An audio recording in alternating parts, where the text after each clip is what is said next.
एक रसगुल्ला ले। अब देखो ससुराल में शर्म भी करनी पड़ती है, ऐसे नहीं रसगुल्ला ने भाई टूट पड़ो, शर्म भी करनी है। ससुराल का बड़ा लंबा लफड़ा रहता है। अब जिनकी ससुराले हैं वो लोग जानते होंगे, मंद ही मंद मुस्कुराए रहे। आजकल के बड़े बूढ़े को बड़ो सारन से तो है, वैसे ना उठो बैठो जाते हो। सारन ने फोन करता जीजा तुम चले आती, कोई समझ ले कुर्ता धोतिया उठाए लाओ,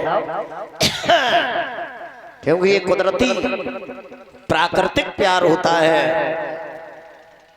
अब साली खवाए रही, बोली जीजा एक रसगुल्ला खा लो। बोले रसगुल्ला रहने दो, बोली ले लो एक ले लो।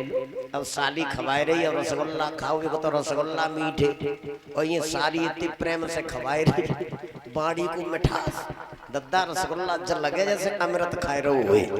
एक तो खाए लो, सारी ने दूसरा रसगुल्ला उठाओ, जीजा एक और ले लो। बोले अब नहीं, ले लो प्लीज प्लीज ले लो, ले लो।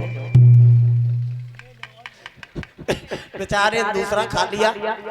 अब दूसरा खाने के बाद सोचने लगा अब तो नहीं परेशान करेगी, लेकिन सारी तो सारी ठहरी, सारी 30 रुपए उठाओ, जीजा एक और ले लो, तुम्हें मेरी कसम। बोले अब नहीं, ले लो अब नहीं। ऐसे कपड़ों जैसे जब जमालों पर नहीं बहना करो, ले लो। बोले अब नहीं, बोले ले लो प्लीज ले लो। ज्यादा परेशान किया तो बेचारे ने वो तीसरा रसगुल्ला भी दादा ले लिया। अब रसगुल्ला लेके मैंने मुंह में रख लो, खा नहीं पाओ तो अरे सारी बोली खा लो, इतने प्यार से तो तुम्हारे बाप ने भी नहीं खवाए होंगे, खाए लो।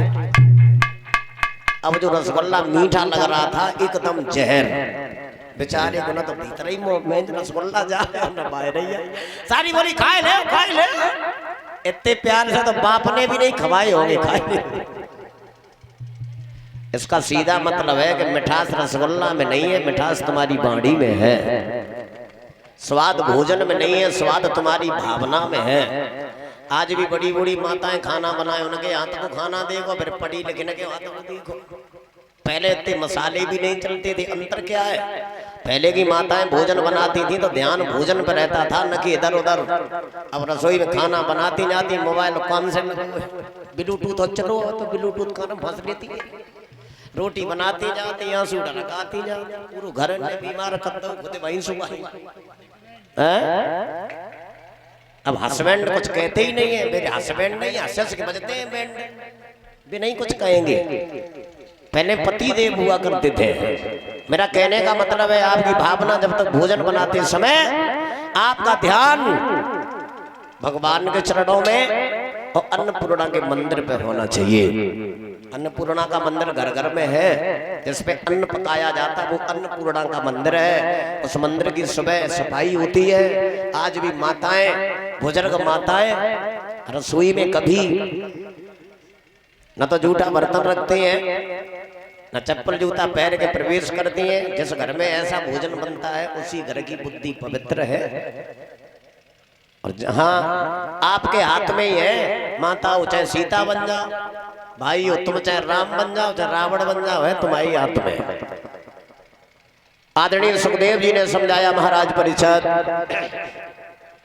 आज राम लक्ष्मण को लेकर के गुरु विश्वामित्र चले हैं आजमगढ़ आश्रम की ओर। भगवान राम ने सवाल किया, गुरु जी ये बताओ आश्रम पे पहुंचने में समय कितना लगेगा? विश्वामित्र बोले एक रास्ता 15 दिन का है और दूसरा रास्ता